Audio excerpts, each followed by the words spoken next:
શેની માનતા રાખી હતી? શ્રીફળ ચુંદડીની માળી. લાવો આ શ્રીફળ ચુંદડી અગરબત્તી માં 7 વર્ષે દીકરો આલ્યો. આવા શ્રીફળ અગરબત્તી ચુંદડી ક્યાં જશે? હવનમાં. ચુંદડી ક્યાં જશે? ગોડાઉનમાં. અગરબત્તી બાષ્પીભવન. પણ તમારા ભાવની કદર કરું છું.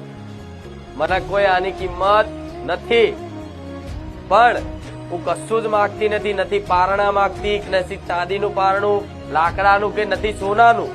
પણ એક હક કરીને કહીશ, એક હક કરીને માગીશ તમારી જોડે બોલો માં. કે જો હું તમને દીકરા આલું છું ને તો મારા નામથી તમે પુણ્યદાન કરો છો. હું કહું એટલું. આ જે લખેલું છે આટલું પુણ્યદાન તમારે કરવાનું